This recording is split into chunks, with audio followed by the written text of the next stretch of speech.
Hi guys, in this video I'm going to be running the new AD Magnacleanse system through my on-center heating system. I noticed some cold spots in some of the radiators in my house, and I thought there's the traditional way of power flushing, but I've been doing a lot of research on AD's new system called Magnacleanse, which actually captures a lot of the magnetite, the iron oxide, which builds up within the radiators and causes that sludge and causes those cold spots.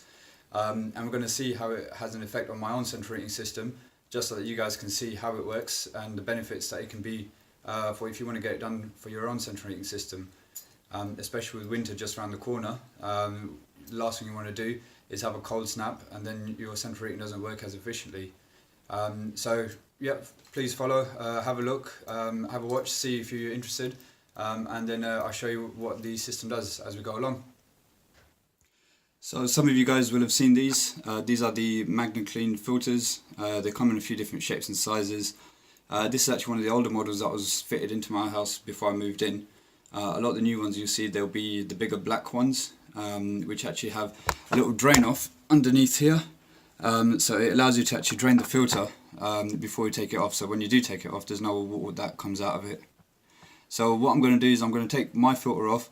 First have a look at see how much sludge the filter itself has captured, and then I'm going to connect up the Magnacleanse machine, which is over here. So these hoses will be connected to where the filter connections are, and hopefully we're going to see a lot of black sludge moving through it and getting captured in the two magnets which are sitting right there. Okay, so here's my own Magnacleanse filter, which I've just removed. Now, bearing in mind that I actually cleaned this out probably, what week, September now, I think I cleaned it in around maybe June or so, and already you can see how much sludge it's caught again. I mean, this was pretty much full when I caught it last time, and that was a year after moving in. I don't know how long ago the previous owners have actually cleaned it, but this is the state of my current Magnacleanse, so it is still catching quite a lot of sludge throughout the system, but hopefully after this Magnacleanse, when I do open this in a few months' time or even in a year's time, what I want to see is very little to no sludge on the filter itself. That's how you know that the system has been cleaned and it's been protected as well. So firstly I'm going to go ahead and clean this off, and then we'll get the Magnacleanse connected onto the existing filter, and we'll start the process. So as you can see, now I've got my Magnacleanse connected up to where my existing Magnacleanse filter was, which is right there. So they provide us with these manifolds which will fit on any of the Magnacleanse, even if it's one of the older ones. And as you can see, mine's in a very tight corner, and I've still managed to get the clamps on all fine. So in a few moments we'll get this up and running, and hopefully you should see this pipe work going black, and that will collect up through there, and then it will run down that little pipe through there, catch all the magnetite, and then clean water should flow back through there. Also, to let you guys know, I added this MC5 cleaner, which is AD's recommended system cleaner, about 6 days ago into my central heating. So I drained the system down, filled it up, and added this to it. So this has been flowing for about a week. I've had the heating on for about an hour every day just to circulate through the system, because this actually activates when the temperature increases. Normally, if you don't have that time, you can add it in when you start the process. I let the system run for an hour, because they say that you can let it run for a minimum of 1 hour up to 7 days throughout the system. So if you haven't got time to get it in early and you need it done on the day, it can be done as well. It doesn't have to be done a week before. So yeah, let's get the machine started and we'll see how it goes. Okay, so I've opened up the valves from the Magnacleanse filter. And now I'm going to open up these two valves, also release the air from the two Magnacleanse canisters, and we will see, hopefully, the black sludge will start flowing.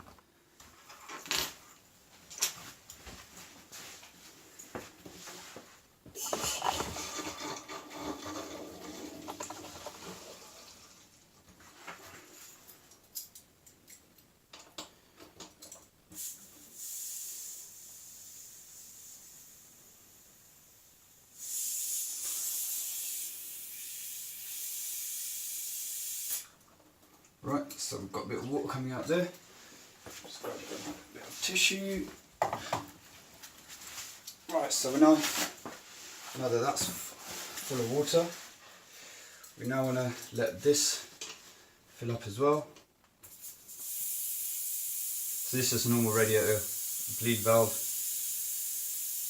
and now it's pushing all that air up and it's all filling up with the water from the radiators.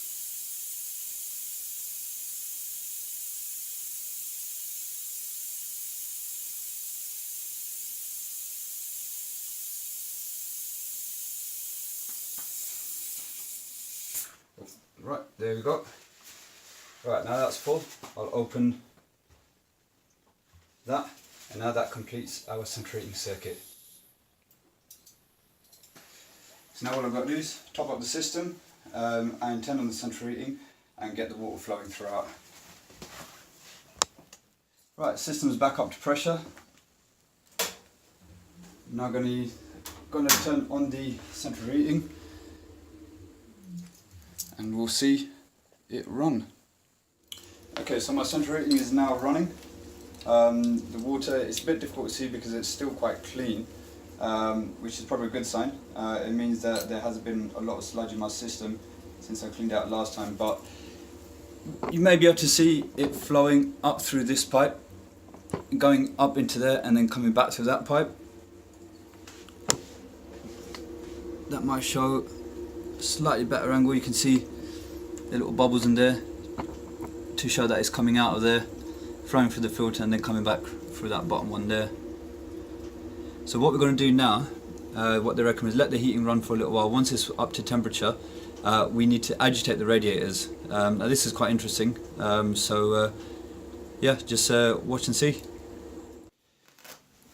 Okay, so now that my central heating's been running for a little while, what I've done is gone around and turned off all the radiators in the house except the furthest one away.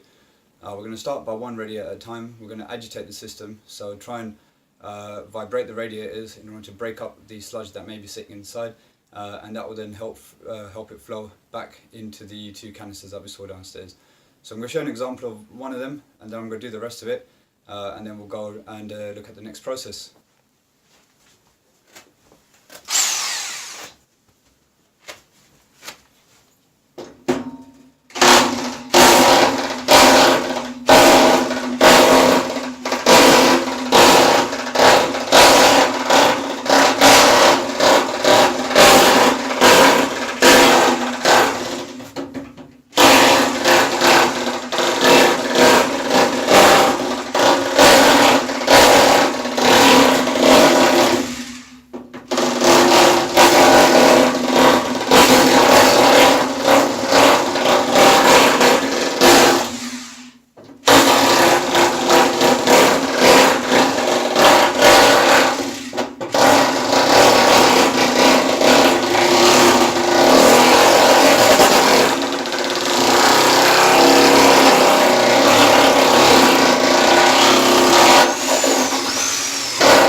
So that's it, you do it about 10 times or so, maybe about 20 seconds. Also you want to make sure what type of wall the radiator is hanging on. That's solid brick wall, so it's alright, but if you're on plasterboard or drywall or anything like that, you might want to be careful and not add too much pressure onto it, otherwise you might cause problems with the brackets, etc.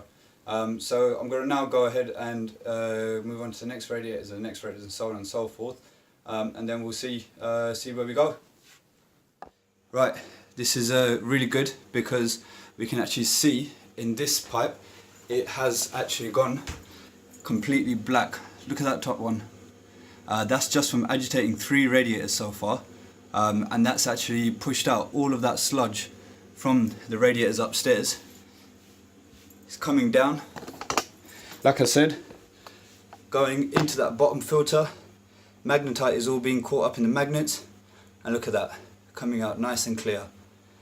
And I haven't even finished all the radiators yet, so that there is a prime example of sludge in your system and how this actually cleans it. Now this is after agitating one of the rads which I found a cold spot in. Look how dark that top pipe is. That's how much sludge that's just coming out that radiator, and it's still going. It's still going. And we can see a clear difference between the two pipes. I'm going to let that carry on until it clears up a bit. It won't be crystal clear straight away, but I'm going to let it clear up a bit before I move on to the next rad. Right guys, so I've turned off my central heating system now. I've let the chemical run through for quite some time now. I've turned the boiler off, I've isolated the two filters. Now I'm just going to release some of the pressure in them both and open the canisters and see what we find.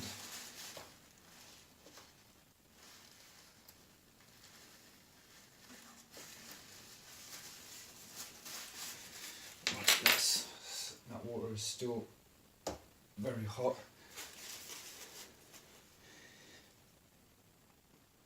You want to be careful with this because it is going to be hot water flowing through.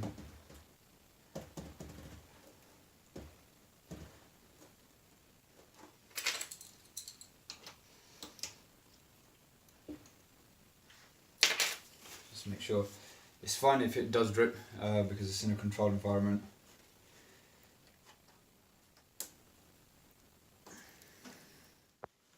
Right, so I've now relieved the pressure from both of the canisters and I'm going to open them up so you guys can have a look and see what we've caught inside.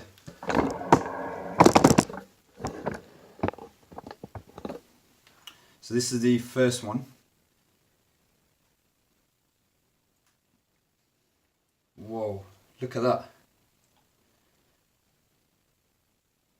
That is all the sludge that's come out my radiators.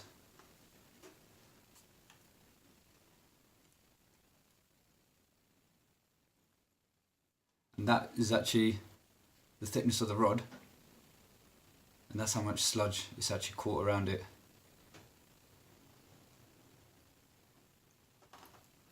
So that's one of them. Just close this off on here so we don't get any drips.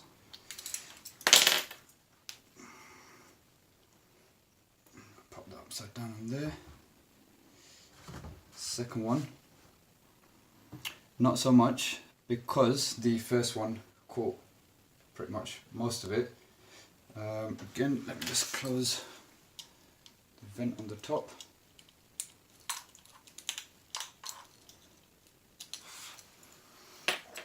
And you can see that that's actually the thickness of the rod, and it still has caught quite a bit. So that's our two magnets, and that's what we've caught today. Now once it's cleaned off, this is how your magnet should look in the end.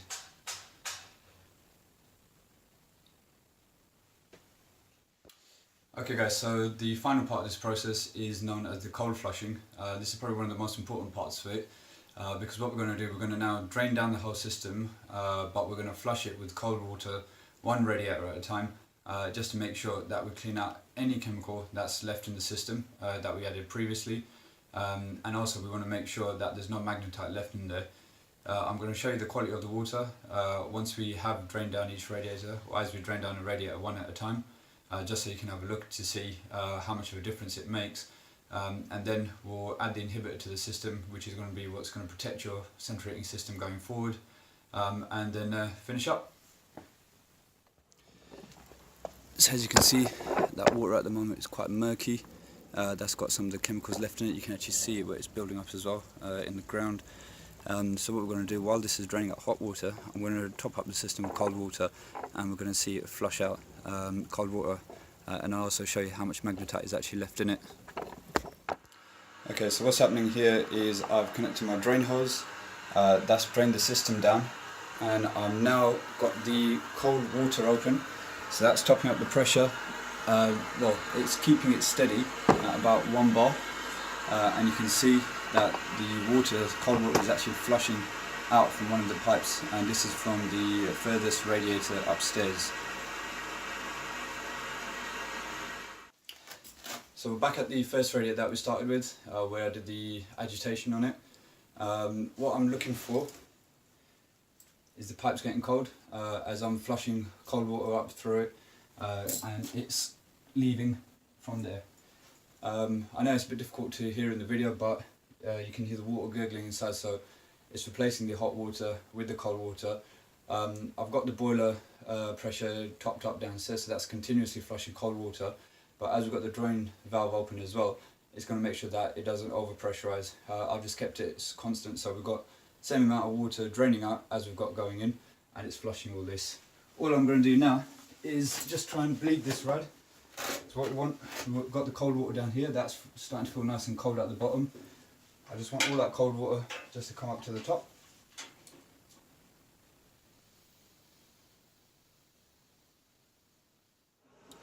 Right, so now currently the pressure is steady in terms of how much is going in and how much is going out. We can see that that water is pretty clear, and we want to cold flush each radiator for approximately 5 minutes.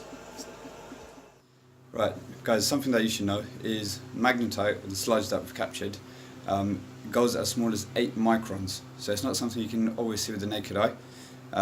Even though your water looks clear, it may still have elements of sludge in it, and I'm going to show you how this clear water does still contain sludge. So this is the water that's coming out of one of the radiators. We're going to show you how, although it looks clear, how much magnetite there still is in there.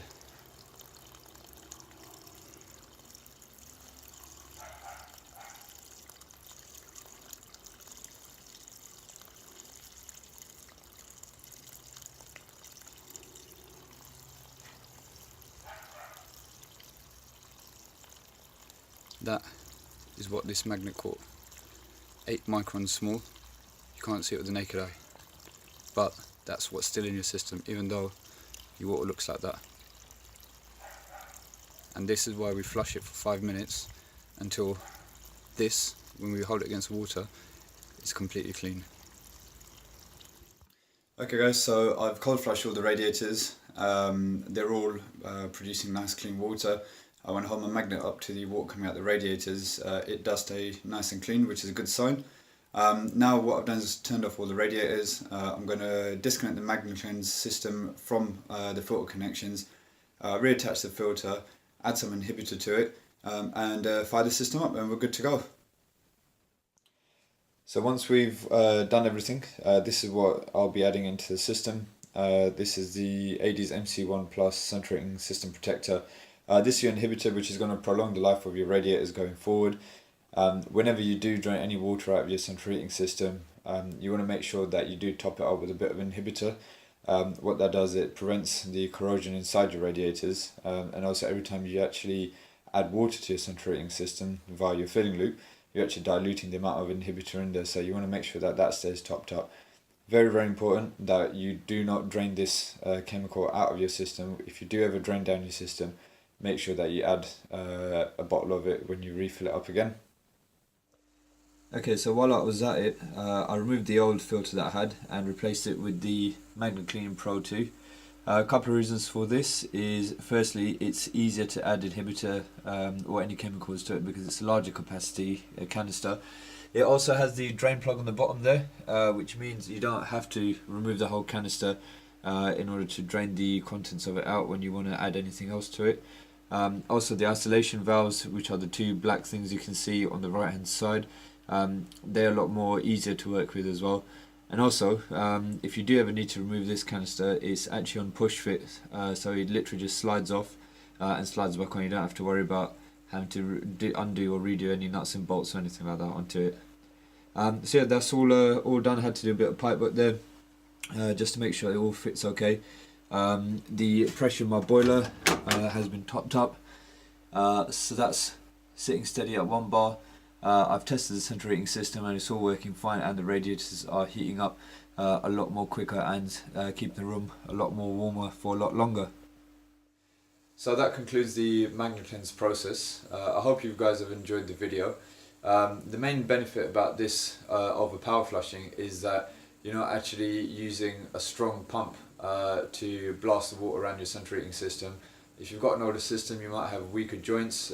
Power flushing has been known to sometimes damage these joints and cause them to weep or leak. The good thing about the Magnacleanse process is that it works off your central heating pump, so it's not going to cause any undue pressure or any strain on your joints or pipework. It's only whatever the boiler pumps around.